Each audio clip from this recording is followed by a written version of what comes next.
Hi. Okay, back again with this is a different copy of the book. I couldn't find mine. This is the hard copy. The Agasham Discourses by Bill Eisen. And we'll continue with Stories I Love to Tell by Jesus, or Creo as he called himself then.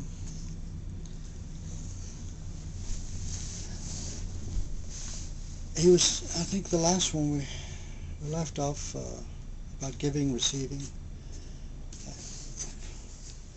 Let us say I have a few coins within my hand, yet at the moment I have no way of knowing whether or not in the future these coins shall be multiplied unto others.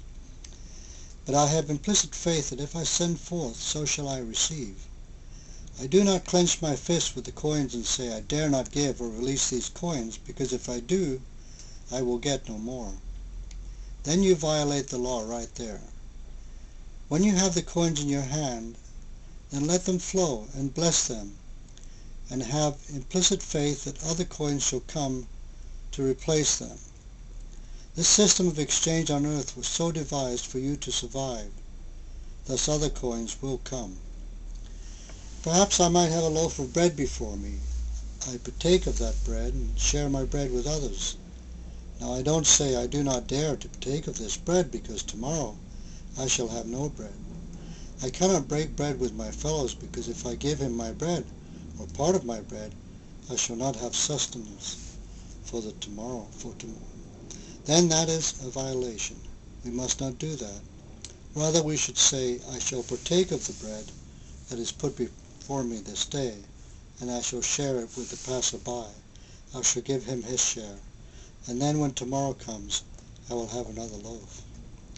It shall be so multiplied. I taught this principle unto the disciples, that if they would live that way, there would then be plenty for all.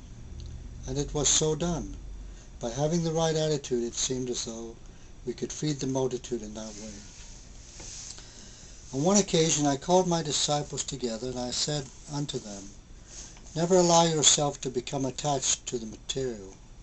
Yet bless the material as you would bless your fellows. Once the material has served its purpose. When things become of no value, no intrinsic value, we are not to say, this is of no value to me because it is worn and torn. Rather we should say, this is what I discard today. This that I discard today has served its purpose for me. Now may I go forth to serve others. Now may it go forth to serve others. With this thought, then, we give it power. We then give it something that will also enable others to make use of it. Then I said unto the disciples, Return to your abode, and take all that you have hoarded, all that you have accumulated, and have not seen for some time, and bring it out unto the sunlight, and look it over and think, Is this of value to me now, or should I go and give it to those who need it? Be it an old garment, be it jewels, be it anything material, go now and fetch it. And they did. They went through all of their belongings, which included things they had not seen for many a year.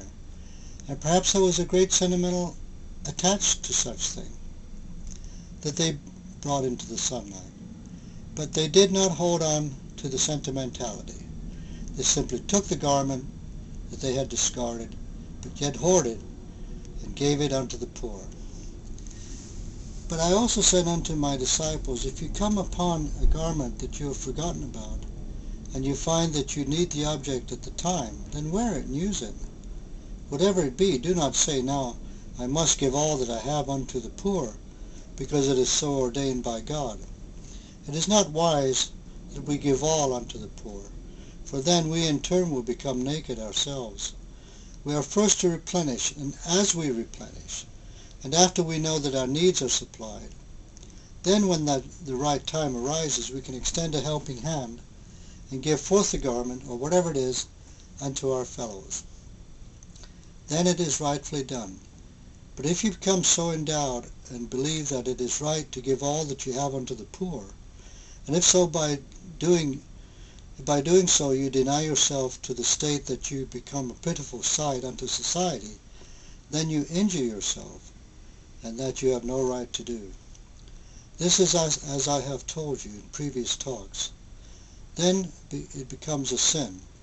It is right for us to give, but we must know how to give, when to give, and to whom to give.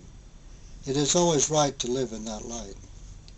Perhaps these are not the exact words that I used then, but they express the general thought. I gave them this lesson because I had often stepped into the abode of some of my disciples and had seen that they had accumulated, hoarded, and stored away many things that I knew were of no value to them.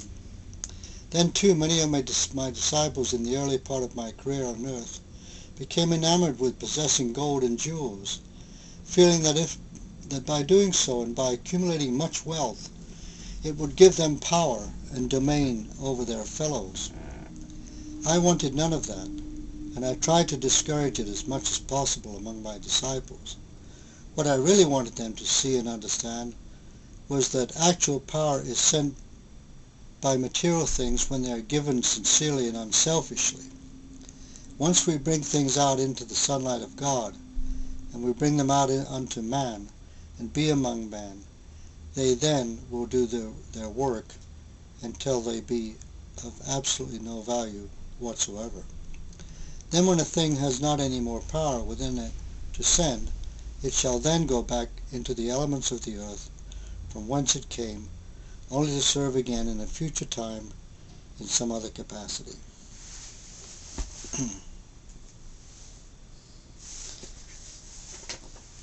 Tilling the soil. Yes, if I had the time to spend, I would like to tell you many stories of the past. I would like that very much, as I like to tell you stories that help you to understand not only your life today, but the real life that is to come. Many things are said in my name, but as I manifest unto you, I would have you understand that I as an individual matter but very little. When we refer to an individual, we must understand that all are equally important under God. I have always pointed out unto my disciples that they should first listen to the message from the one who is desirous of bringing the message unto them, and then either accept it or reject it for whatever it is worth.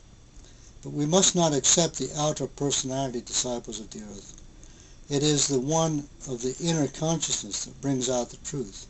The inner man is far more beautiful, and we can very easily understand once we have become attuned to him. Yet we cannot discard the fact that the outer man is also very important. This is so because what a man is within is likewise reflected on the outside, whether he be cheerful or sad or forlorn. Many times I have come upon men and women who immediately showed me their sorrows. They did not need to utter them unto me, and sometimes the outer man would attempt to cover them up, but the inner man would always reveal what they were suffering under, and I could see so clearly what they were having to bear. When I would see a man who is toiling in the fields or who is struggling in some way, I would always lift my hand to assist, as this assistance was not usually physical.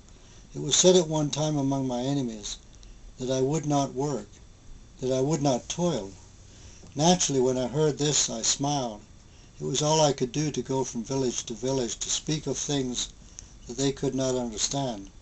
Yet I tried to give them understanding that we are all working in the consciousness of God, that we are all doing the work that is set before us, and that we are not to criticize whatever that work may be, or whatever it is that man must do to earn his way and to fulfill his mission.